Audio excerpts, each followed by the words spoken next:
وهذه المنظمة لا تدعم إلا اللغطة والمخانيث. كما علمتم وسبق أن ما داع من دعاة أهل السنة ولا شيخ ولا عالم إلا وقد صاح حتى بح صوته وهو يحذر من المنظمات على أنها دمار وسحق للأعراض، وأنها تجتث أعراض الناس من قرارها، وأنها لا تريد إلا الخنا والزنا وما أشبه. فهم ظهروا بغلاف فعل الخير والصدقة، وها هو اليوم قد سقط ذاك الغلاف الذي تلبسوا به، والحمد لله رب العالمين. وكما يقال الكذب حبله قصير، الكذب حبله قصير.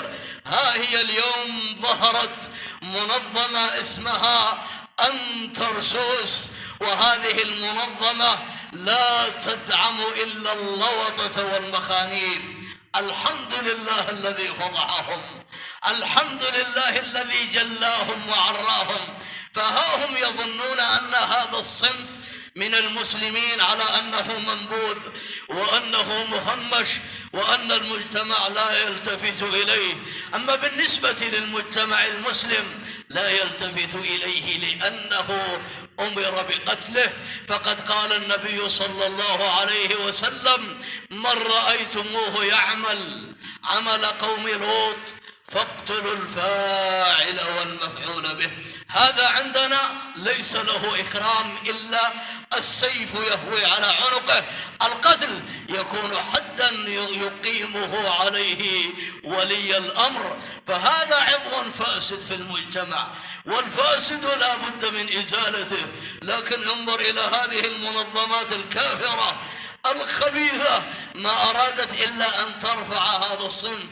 ولو ارتفع هذا الصنف لا فسد الشباب ولا فسد المجتمع، فسد ابنك. انظر إلى أين يأوي، ستفسد ابنتك. بل أنهم الآن يخططون بمخطط آخر، يريدون أن يكرموا وأن يفعلوا للزواني والزناه أماكن، وتكون المنظمة تدعمهم. يريدون أن يرفعوا من شأنهم من أجل أن تنتشر الفاحشة في أبناء المسلمين والعياذ بالله. إذن أمة الإسلام، المؤامرة ليست بالأمر السهل، المؤامرة عظمى منذ أن انبجس تاريخ هذه المنظمات.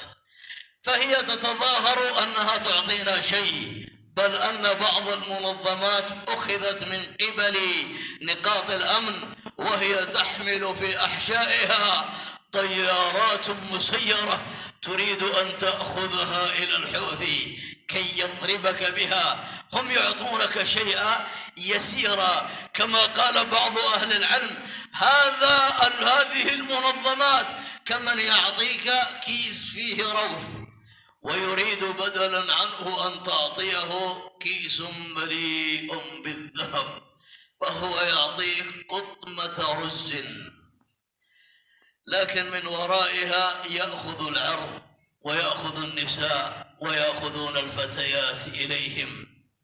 فقد يقول قائل: أنا أخذ منهم ولا أعطيهم، بنتي في البيت معززة مكرمة إلا أنني أخذ منهم. نعم، أنت ابنتك معززة مكرمة، لكن هذا الذي تأكله هو يكون على حساب غيرك، يخرج من غيرك سلبا ويخرج أعراض غيرك وأنت لا تدري، لأنهم لا يفعلون شرا محضا، لا بد أن يدخلوا فيه خير تمويها للناس.